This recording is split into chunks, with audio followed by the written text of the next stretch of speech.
He got that reference. So this was the Star Wars The Last Jedi for communists. So like the thing is, like without the constant messages, this film has very little bit of humor, but I think what's done so well here is it has the characters actually be enjoyable and not be 100% pure kind of like heroes and villains. They feel like they're portrayed actual people in these exaggerated scenarios. And the last scene is such a what the fuck moment, but it's pulled back into what they're doing with the whole setup and the whole idea of labor and capital and all that it ties back into it to a certain degree, even though it's such exaggerated like horse people, because they bring it back into this universe is kind of a little bit crazy and hazy. So I think it gets away with that, and certain aspects of the film is really well done. If it wasn't so much for all the messages, like Jet said in the chat, I think this film would be a lot greater. But if you're just a regular viewing audience, I think this is going to be a matinee or maybe a full price if you're into like the real movie aspects, especially with a lot of the lighting stuff they do in this film. I think you're gonna bust a nut. Julie, I'm looking at you. But when it comes to like other films, like I think most people are going to give it a matinee or a full price, honestly. Yeah, so I mean, obviously he would buy it, and that's cool. But it's like, so here's the thing, like the voice acting with Patton Oswalt and David Cross on the black people, literally they have these guys talk and to each other, and it's like, hey, how you doing? It's worse than that. It's more racist than what I'm even saying. It's like, hey, blah, blah, blah, blah, blah. It's like that, and it's loud, and it takes forever, and they talk like that the whole fucking movie. And on top of it, it's not synced. I sat there and was looking at it, and I looked to the guy next to me. I'm like, dude, like, it's not. Your new best friend, by the way. Yeah, and even somebody else I was sitting there, my girl. We were sitting there watching the movie too, and she's even like, I don't know if she felt like it wasn't synced too, but I mean, I could see her face kind of like, what the fuck? But it wasn't synced, and it's like, it's so honestly, it's live action. You have all this time to make this movie. There is no reason, no financial reason, no fucking electronic reason, no technology. All you gotta do is sync the fucking voice. Like, that's all you have to do. They didn't do that. Okay? That's horrible. Stories like with the fucking Steven Yeun thing did not have an ending. Characters that I wish I could call that guy something other than Julian, because there's a viewing audience I might watch this. I don't know who the fuck Julian Himmeldinger is. Guess what? Don't know his fucking name because they censor his fucking name all the goddamn time. Censor that shit. And it's so like, his name is Censor. Yeah. Well, what it is Nick, can I talk about it real quick or not? Go ahead. No, because one of the things, because that's one of my points I want to bring up, but then I let you talk because I didn't want to interrupt. But one of the things is that guy, the reason he's censored, he's playing one of those, those type. You know how you always got people in your race that always does whatever the mainstream media wants and always what the mainstream culture is pushing, and they try to assimilate into the bigger culture and always look down on the culture they come from, Alan. Mm-hmm. And one of the things is he's playing as one of these quote unquote house type people. And one of the things I liked about his name has a blank is you can put anybody onto that position. It's not like, when you call someone Uncle Tom or, a Tonto or anything like that. It's supposed to be like, yeah, this could be you. This could be anybody. He's Mr. fucking blank. If you see yourself like this person, guess what? You are Mr. Blank. So it's one of those things that is supposed to give you something to interchirp on. But again, for mainstream viewing audience, they don't want that. Yeah, and I mean, and maybe I'm being too close-minded. I don't know. Maybe I'm just not fucking smart enough. Just like with Black Mirror and all this other shit. I don't know. I want to say all that shit. But that's the thing that frustrates you, because it's like, even with this, we had that talk about Mother, and both you and Alan, and I think fuck Mother. And you guys did not like. I'm not trying to say that Alan is contradictory or anything, because he hasn't seen this movie yet, and he might have the same problem I'm having, which would make sense because he didn't. I don't think I watched Mother. Did I? Yeah.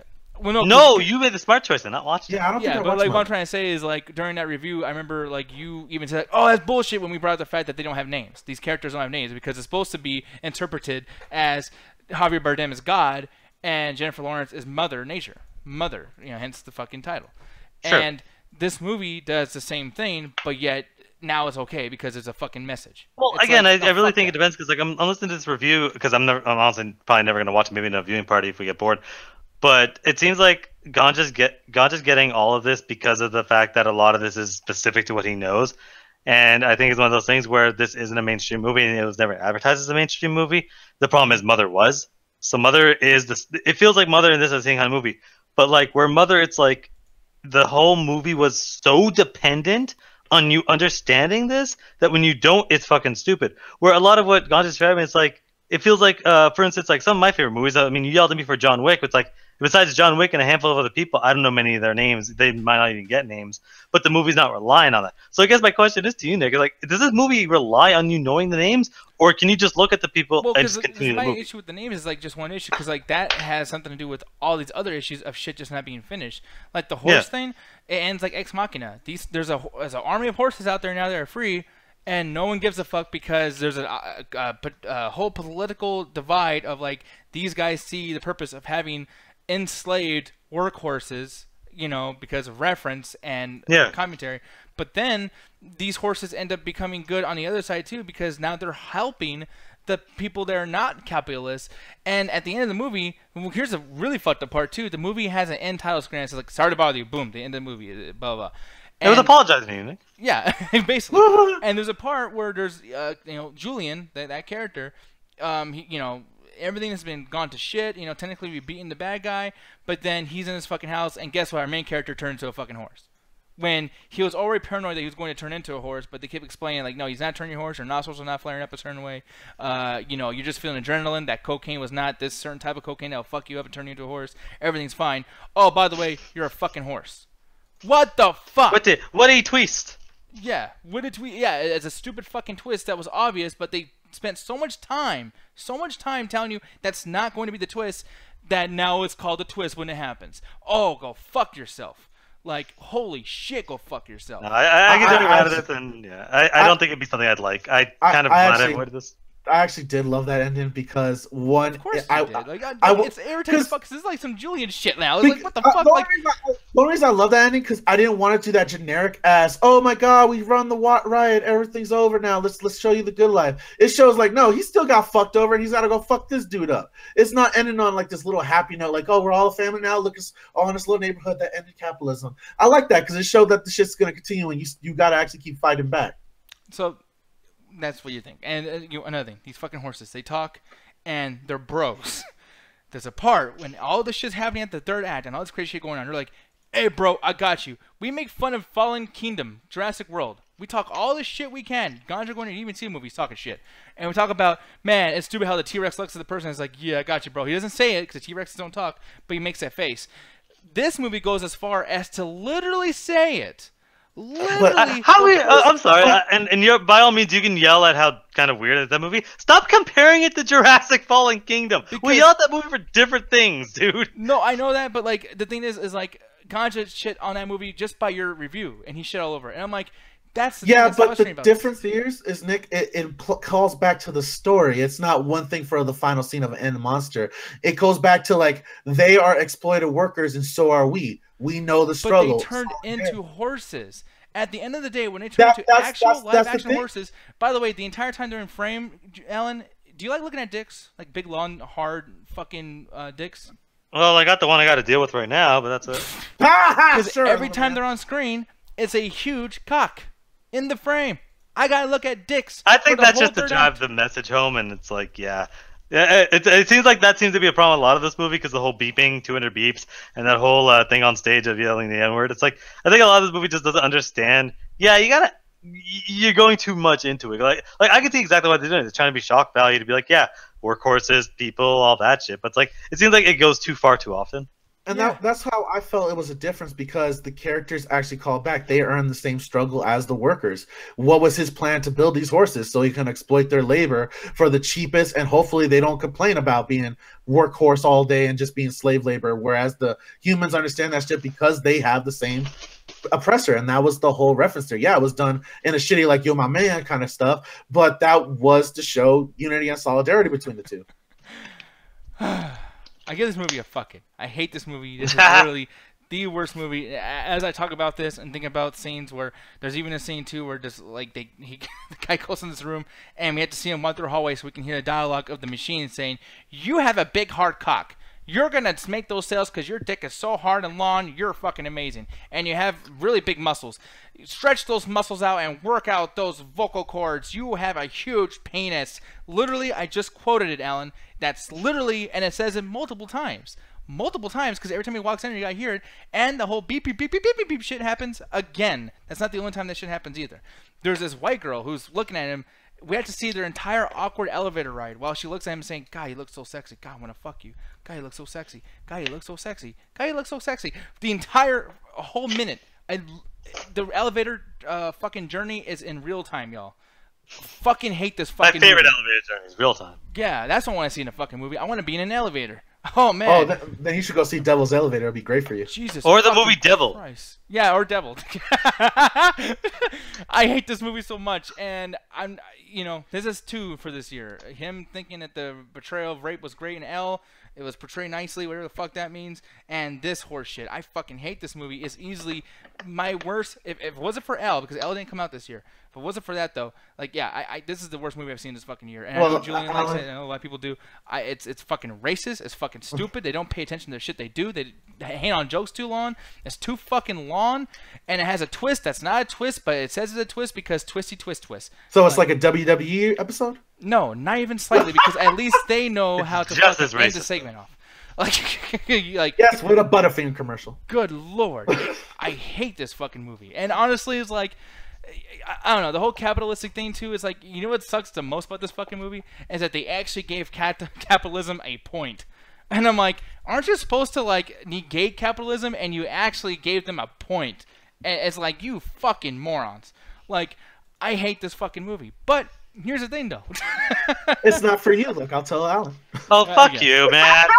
Yeah. You're not the motherfucker like that when we were watching fucking, what was it? Only God Forgives and Julian going, you gotta pay attention to the colors. Like, no, motherfucker. Like I can get, like, this movie's absurd and has a lot of messages. And obviously, like, this is one of those things where it's not mainstream and it's never advertised as mainstream. But that is something that kind of bothers me, where a movie that's focused so much on its message, it's just doing random absurd stuff for the messages. That's why it's like, maybe you might be right in this situation. That's not for it's not for most people. But, like, again, like, movies are made to be sold. So it's like, you kind of have to kind of look at you're going to sit there and judge a movie because at some point a movie's supposed to be viewed. Like, I'm never going to watch this movie because it just doesn't seem like I would get any of it. Yeah, it's just like it's a genre of like it's and an that's movie. what it's I'm saying. I think Nick's coming from like a point of view that he saw like you. Like he doesn't like he gets some of the message, but a lot of it he just thought was really absurdist, and he doesn't care for absurd stuff. So I think he threw a lot of it out. Yeah, I mean, like I said, there's other movies I've seen that have been somewhat absurd. I don't know if they call it. I didn't even know there's a genre called absurdist because it's like when movies are absurd, that's just a way to describe them. Yeah, I don't want to watch that shit. You want to get mad? I'll show you some real fucking fucked up films that's considered but absurd. I've seen some, and it's like they're absurd and crazy. Oh but no, it's like, you haven't. Like, can you tell me what I've seen now? Like no, because this is like I want to show you like some Stark Exorcist level stuff now and have you review it. Yeah, he wants to show you some fucking like student film bullshit. Yes, like that, man.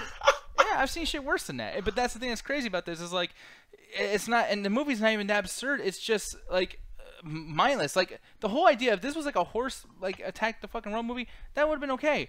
But it's like we don't even get an ending to that. Where do they go? Where are the horses? Where are they gonna do?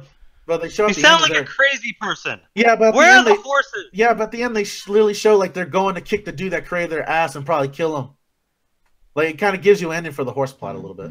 No, my question is where are horses now? They killed that guy and then what? Then they vanish? God. I can't wait for sorry go to the forest and live. Yeah, and by the way, District 9 did damn near the same thing, except that was their story, and they knew what their story was. This is basically a shit version of District 9. Like no, District 9 is the exact same ending. They go up to their home world, and that's it. It's either a shit version of Jurassic Park or District 9. Y'all pick a choose. Yeah, I love how you bring because it's a monster movie. That's the thing that sucks. Like the third act is a monster movie. It's not a monster movie because the third act is where it goes crazy and absurd. If it turns into a monster movie, that's crazy and absurd, Ganja. Like that's how those two things connect. Like no, fucking shit. Like what the fuck? Fight. I'm just saying, I hate this fucking movie. But the thing is, somebody else, I don't know if they actually hate it, but somebody else has a feeling about a certain movie. Cedric, my boy! Yo. Were you drunk at 4 in the morning? What the fuck were you doing? I'm watching that movie. Right, yeah.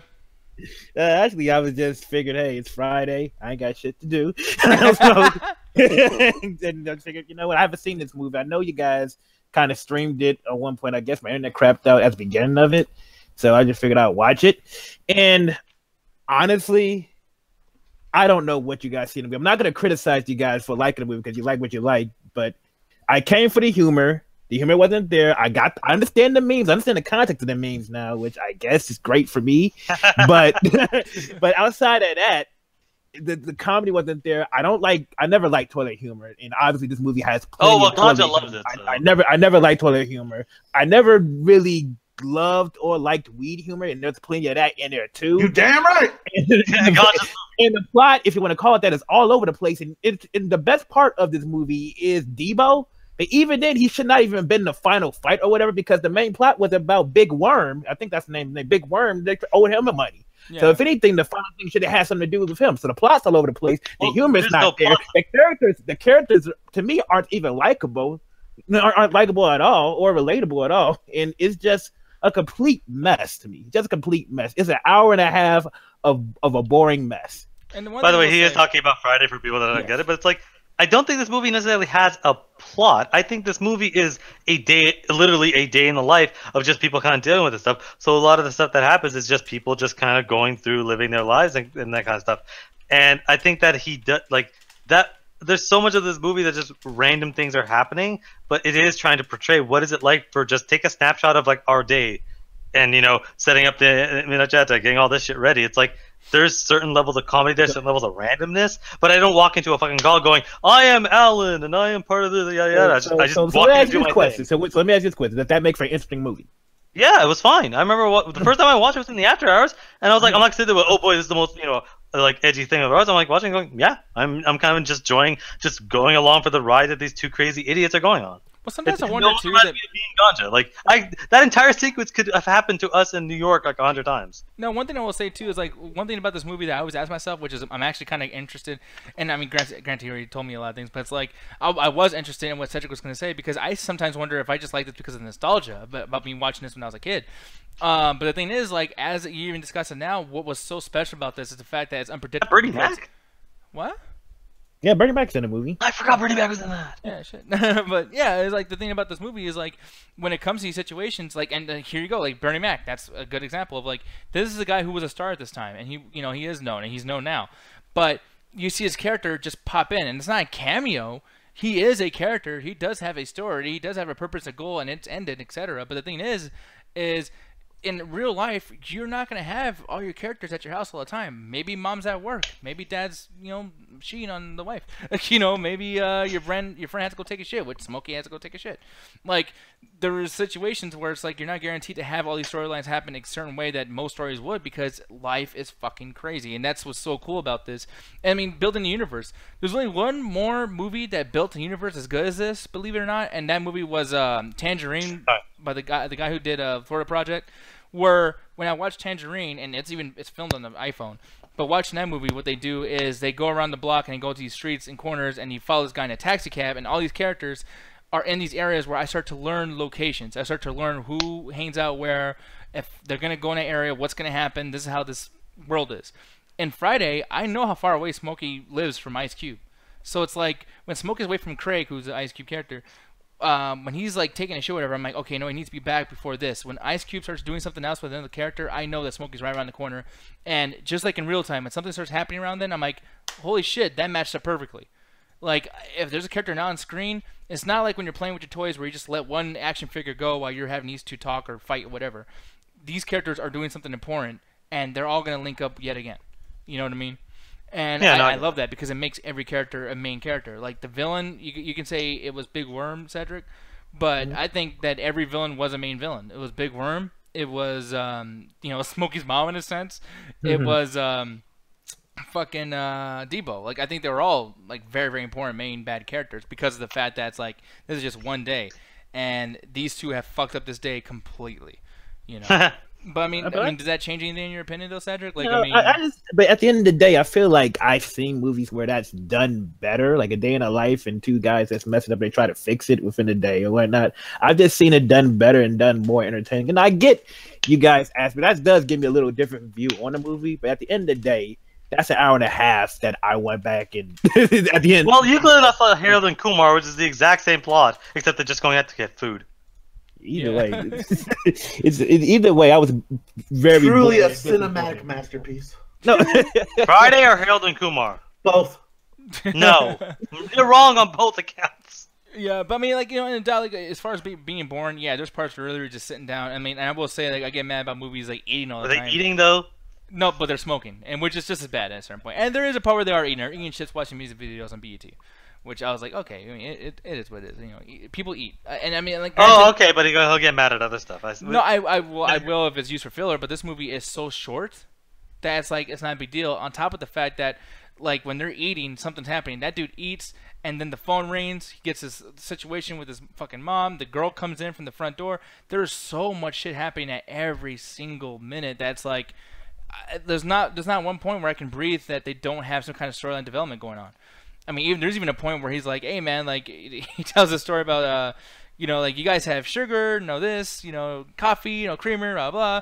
But as it's happening, he's seeing Big Worm's head inside of his fucking drawers, and he can see the paranoia going crazy in his head.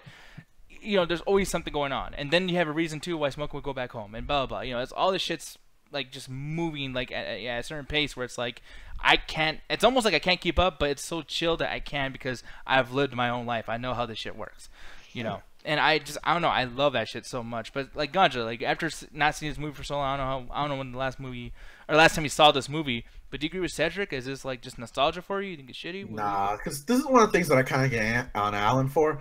Is fuck one you. of the things. Yeah, fuck you too. But one of the things is it's like you gotta just enjoy the adventure. Yeah, if it goes crazy or goes too absurd, that's the point of the ride. That like you don't like sit down for a stoner film and expect Shakespeare or like these extravagant plots or these convoluted storylines that connect and intertwine for 2 hours.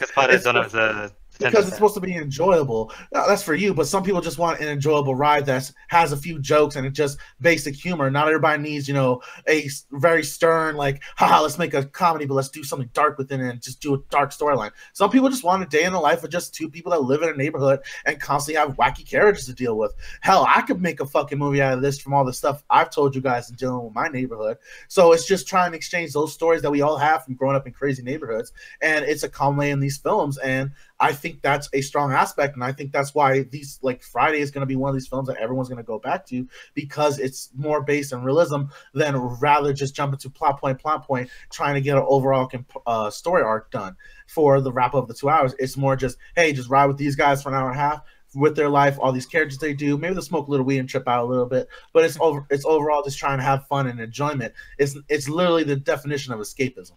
Yeah. So in other words, I was too sober to watch the movie. Yes. Okay. I mean, No, you are. You just didn't roll with you. You should not have to get drunk to fucking sit through a movie. I hate when people say that. Like people say, like, "Oh, you should watch Doctor Strange while fucked up." Why? So I can not notice how ridiculous this stupid fucking movie is. No, so you can look at the colors, man. You missed at the wrong point. Yeah, actually, that's the wrong point. Like Doctor Strange is still a fun movie. No, that movie fucking sucks. I'm sorry. I would never say, "Hey, man, smoke this shit and listen to the dialogue." Yeah, but then again, God's the only person to ever sit through and like Haunted House because he was high at the time. Oh, that shit made me laugh my fucking You're ass. fucking objectively wrong on that. Well, no, because I knew what the movie was. I turned off my brain. I didn't expect to see an Emmy. Yeah, but that's the thing too. One thing I will say as well is like one thing I really like about this movie too is just knowing when characters are gonna own the scene. Every time Debo comes around, dude, like Cedric, you have to admit this, man. That shit. I mean, Debo was the best part of that movie. I'll easily say that. Yeah, I mean, it's almost like I love entrances to stuff, and every time Debo like comes into frame, it's like every time it's an entrance. It's almost like watching wrestling where you hear the glass break, dun dun dun dun dun. Dun. It's like Debo comes in and it's like, oh shit, you know, and that booming bass boosted fucking theme song. It's badass. No, it's more like the end of Jurassic Park. Yeah, fuck it. Why not? We were renting Jurassic Park fucking this entire show. Man, if you guys, no, I'm not. No, you don't have that fight with like District 9, man. No, that reference will only work if at some point Smokey helped out because he'd be the raptor. By the way, speaking of just reference and shit, I remember referencing Friday for the end of Luke Cage. Everyone sounded crazy until they actually watched it, and it's like, oh shit. So I was like, I'm just saying, it might sound crazy now, but when you watch the shit, it fucking. I thought you were fucking nuts. But you did. But the thing is, that is a decent reference because you can see a lot of parallels. You kept bringing up during Silent Bother You other movies that don't connect. That's like saying, yo man, end of Luke Cage. That's just like the end of the Dark Knight. It's like, dude, what? By frame, King Ghidorah and the Brontosaurus and the King Ghidorah are literally the exact same opacity Oh on my that god, fucking but it's silhouette. completely different imagery. I'm just saying, Holy like, you're arguing with shit. something that's like, if you go back, like, literally, that trailer has literally the exact same passage. Different themes. One was trying to be sad and showcase the death of these animals. One was trying to showcase the awe-inspiring of holy shit, this thing's about to come attack us. Two different themes. They might have similar imagery, and I'm disagreeing with that. They're similar silhouettes, but they are different imagery. I know, but that's what I said. It's just we were talking about silhouettes. The conversation has to have context. The context was silhouettes. They're doing different things with the silhouettes. I know, but like I didn't like both. That's the point. Like, It's because you suck. no, but that's the thing. Like, it's just if you're talking about silhouettes, then that's like a whole loaded. Like, you know how many silhouettes are in the world? I have a silhouette right now up against my fucking wall because of my shadow. No, that's a shadow. Yeah, but that's what I'm saying. Like, that's what happens. Like, if I talk about shadows, talking about fucking silhouettes, talking about any kind of like imagery. That's everything in the world. I can't bring up any other silhouette or shadow or anything. You brought up a completely different thing to explain a different point. That's what we're getting at. That's like saying, "Yo, man, spaceman, that's just like Friday." It's like, no, you're stretching too much. You're stretching too much. It does not. No, it does not. You are stretching too much. I would say you're stretching too much, but you can't. But, And at least we know his back is good and healthy. yeah, but anyway, fuck you. Anyway, speaking of Friday. Yeah, speaking of Friday, no. I don't know. You know, big. I don't even know what to say at this point because I'm trying not to compare it to something, but yeah, Big Worm's fucking great. Like, Big Worm, man, he's totally like Darth Vader. no, see, that's a bad one, sweetheart. Really? Like all yours? I'm just saying. he did tell Smokey, "Don't worry, if I change the deal earlier or some shit like that, fuck it, I'm out." And oh yeah, you know what, man? Ice Cube is totally Luke Skywalker, and Smokey is totally Obi-Wan, man. It's just like a New Hope, man. I'm just saying. Like, and by the way, too, you guys see it's hard to bother you to see it because here's the thing: you argue with Justin too about Gotham, and then you had to come back. Oh, I'm wrong. Whoa, about that I never shit, had an opinion on Sorry to Bother You. I have an opinion on you comparing like these certain things to different stuff, and when someone else that's seen it is agreeing, and people in the chat are also agreeing, those are different things. I never gave an opinion. So as long as people agree, then that's what counts. So for that, you literally ask people to agree with you on dumb bullshit. You ask people to agree with you on dumb bullshit all the time just to get validation. But no, you just create a parameter that's gonna fuck you up because everybody always says you're wrong about every single thing. So I just won every argument that we've ever had and in the future. You do that all the time. You literally ask like, "Yo, I'm gonna talk to Alan because Ganja likes this movie," and am I crazy? Because you do that all the time. You ask for other people's validation, but it's only bad when I do it. Well, no, I ask for it because it helps me out because people agree with me. When you do it, it doesn't help because people disagree with you. So you creating that parameter is only going to hurt you and not help me. No, I ask for validation because it helps me sometimes. Yeah, so it's only proper when it works in your favor. I'm not saying proper or improper. I'm just saying you create the parameter to do that, so that's going to hurt you. Me, yeah, I do it. That's called a fair parameter. If I say something and someone agrees that's watched it, it's a parameter. If they disagree, then I'm wrong. But that. Well, no, that's the thing. Like, Alan, you can't actually say that because if everyone says this certain thing, you have to realize that in your situations, your arguments solely, every time that's ever happened, everyone's always said you're wrong. So I'm trying to help you in saying that that's not the case. I'm not trying to say you're right, usually. They have the right to say that. They have the right to say that I'm wrong or not, and I have the right to disagree with that wholeheartedly. And we're doing the same thing. We're pointing out how this doesn't work, but you're like, no, I'm right. No, I never said I'm right. I never called people wrong. You called people wrong today. Like, I'm not even saying that. Like, and you called me wrong. You haven't said the word wrong, but disagree with me saying that I'm wrong. No, I'm just saying I disagree. I don't say you're wrong. Like, dude, who's the one that calls me out? Wait, who's the person that always says that he's wrong on trailers? And I always bring up shit that I'm wrong about all the time before. Yeah, but then you also call. But then this is the weirdest tangent. Why are we having this argument mid-show? Cedric's like we're not even here, or the I hope his fucking phone is at least charged right now. It is. Mine is charging. Good. No, because like this is an argument we have randomly like off air, and right now I'm like, wait a second, this argument should have ended like 3 or 4 lines ago. Like, why is he still going? I don't know. You always want to get the last word. I'm just saying. No, like, I wasn't getting the last word. You just interrupted to get the last word. You just interrupted to get the last word. So now it's obvious. Oh my fucking god! Like, I'm just saying, like you're doing it as you're saying it. But you want to get the last word. Hold on. How about this? Y'all both bitches. I get the last word. There you go. Cool. Fuck him. So anyways. And there you go. My point exactly. Oh my god. Thank you. I was quiet and said, okay, I'm a bitch. Yeah, sure I just you were. said it. and you had to say fuck you. Like, I figured we were gonna do it together because he went against us. That's how it I was is. trying to be quiet. Ganja was Fuck you. Y'all that bitches. was Ganja's victory, and you had to take it away from Ganja. Ganja Yeah, earned that 'cause shit. It's still my victory because he proved your point. I thought he'd have my back. Good lord, way to fuck your shit up. Anyway, so No one Friday. wants to. No, the thing about Friday is just because it's like it reminds me of Clerks. Hopefully that's crazy. It's like, you know, it's one day. Clerks took place all in one day. All this shit crazy, you know, all this crazy shit happens. And, you know, even though it's boring to some, it's like, you know what can you do within this really, really kind of terrible premise? Like, hey, here's a movie about these guys sitting down doing their job. It's like, okay, it's not fucking Jersey Shore. I do not want to watch these boring dudes just sit there and talk all day. And that's what this movie is. But it's like, okay, well, what can you do within that realm? And it's like, I love when people have a really, really awful premise or really a horrible foundation, I guess, to build this incredible thing on. And I think Friday did it, but I think Cedric disagrees with that too. And I will say, like, Cedric, you know, out of a range system, like, what would you give this movie though? Like, I mean, maybe you don't hate it, but yeah, like, what do you feel? If you talk about DT rating, I'd give it some old bullshit. That's my opinion. But what's the one? I give it a stream it. I think it at least not stream it. I give it a stream it. Looking at it. I'm sorry. Like I'm looking top to bottom instead of bottom to top. But yeah, I give it a stream it. I think it's worth streaming it at least to get your own opinion on it, considering that I apparently seem to be in the minority of this. So it deserves to be streamed at least. Cedric, the minority. I say, you know what? I think I set myself up for it. I'll accept that. Yeah, and that's a good all point kind though. of phrase, so I guess he's happy to use it again. Yeah, but no, I disagree with him, but he's not wrong. You know, I just like that's the thing. So I Can we get to the fucking Like, I'm looking at you right now, just you, motherfucker. You always do that. You always like these little jabs. You're a bitch, you know that. I was just saying, you threw the first one earlier today. You called me wrong. Yeah, and you Like, threw one back. I was quiet too. I didn't say a goddamn word. And you just like, I'm just yeah. saying. You might as well said, you know what, Cedric's not wrong. Fuck you, Alan. Yeah. Cedric's not wrong. Nick and Alan. I think I can say something we both agree on. No. Make sure to check us out on Facebook for the Midnight Chat Tech Untitled Video Game Show. You can't end the show. At 7:30. Wait, no, just shut the fuck up, Trey. Like, you can't end the show whenever you want to. No, man. Like, for me, and I don't know what Alan and Ganja feel, but this is a buy for me. I feel like, you know, if you can buy this movie, if it's like $5 or something, yeah, definitely get this movie because I think it's very, very rewatchable.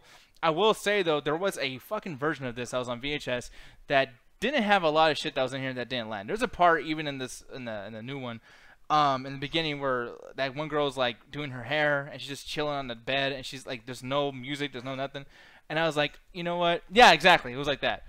And I was like, why is this in this movie? Like, there's a shorter version that's like, yeah, it takes away shit like that. Like that poop scene, when he's like taking a dump and he's spraying and he's like, you know, hey, I get a job. You know, he's doing all this shit. And this new version happens twice. In the original, it only happens once. You know, and that's something that should have been done here. But yeah, buy it for me. Alan, what about you? It's one of those things where I think the movie is fine, but I think it's one of those things where you should probably watch it with multiple people just so you can have a good time and laugh. Like, I don't think this is a movie where you should watch solo. I think it's something that if you watch it with a bunch of people, you'll have a better time. So just somewhere between rent it and stream it, because it's like it's fine, but it's not like, oh my god, you have to watch this movie. It's one of those movies. Like, it's more of like, hey, if it's on, you'll enjoy it. But like, yeah, just get a bunch of people and just try to watch together. So somewhere in between. If this goes up on Netflix, you'll have a decent time.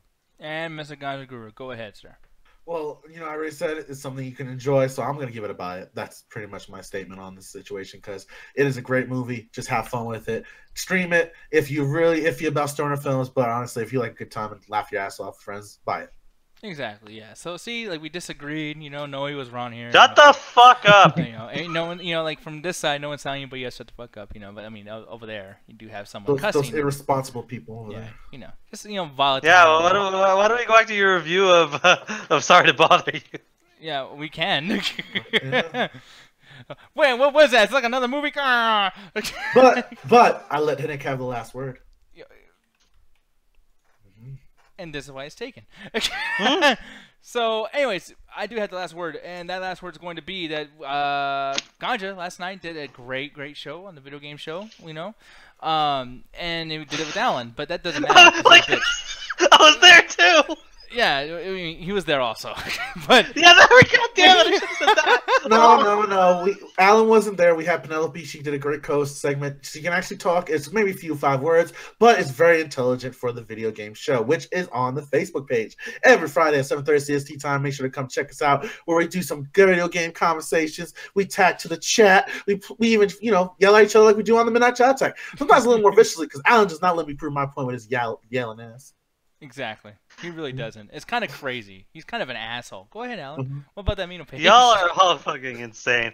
If you want to continue, if you want to go, so basically when you're on Facebook watching me and Ganja, yell at each other for Spider-Man 64, you'll also check out a pinned link to the Amino. The Amino, there basically, there's all sorts of information for upcoming shows, Ringside MCA, obviously the Untitled Video Game Show, that's where we post a lot of our stuff. There's also a 24-hour chat there for people to yell at my opinions, and they're probably going to yell a lot about me tonight, and also post pictures of food to piss Nick off, but anything I forgot? Oh no, nothing at all. I mean, you do forget some things about movies and whatnot, but it's all right. I'm just fucking with you. No, now you're fucking with me. Okay. No, actually, I've been fucking with him the whole time, people. Yeah, you fucking noticed. Well, the he thing is, fucks and with us people, with you his don't understand bad when taste. Alan gets mad. It's because I fuck with them off camera too. Like I won't leave the two of them. I'm technically like literally his bully, just running around. I apologize for that, and I'll pay for that one day. It just won't be today because I get the last word. Fuck you, bitch. So no, but with that said, though, there's really nothing else to talk about here, Mr. Ganja Guru. But here's the thing, though. I had to actually stall a little bit because I fucked up and didn't actually get the goddamn the song out, the theme song, because I was arguing with Alan because I'm immature. That actually gives me something I actually want to talk about. What do you want to talk about, baby? The fact that Alan doesn't shut the fuck up. Coming from the two guys that are talking about me right now. You guys are the worst. That was so beautiful. Hey, look. Wow, I love how, fuck all of y'all. This is my moment to shine right now. Most of the chat's agreeing with me a lot of the times, so that's always good. They're always yelling at Nick. How many people were agreeing with me in the chat today about the fucking trailers, man? Almost all of them. Nick never gets that. That's why he's mad. That's why he's mad at me, because the chat's always on my side. I love when a dying man is just so frustrated and needs to find a place to go that he acts to the audience that literally gave us the pedestal to kill him on. I know, defense. he's going to the audience look into your How heart. many? Nah, man, the audience hates you. They like Ganja for whatever reason. They hate Nick. They do hate me, but I think they hate you more. No. We should do a poll. We can do a poll. Oh God, that's the thing. It'll be fair because they hate you so much, but I never win a poll. It'll be this weird paradox. So no Thor win. Man, we will not make a poll. If you guys make a poll, we will definitely look into it. I know. Wait, what the hell? Jenny's saying, "Fuck you, you chat, you're cool." But yeah, guys. Fuck you, chat, you're cool. Pretty much. Anyway, Haters if you guys make a poll, we will answer. That should be great. But I'll say this shit for next week. But with that said, God, say it right, motherfucker. We're getting out of here. He's gonna drink some water. That's good. Yep. Peace out. All that good stuff on 3, 2, 1. Mr. Ganja Guru, tag the goddamn chat. I'm so sorry. I'm sorry. Don't hate me. Might be Alan's last show. Alan's gone. Yeah, because I got fired by Nick.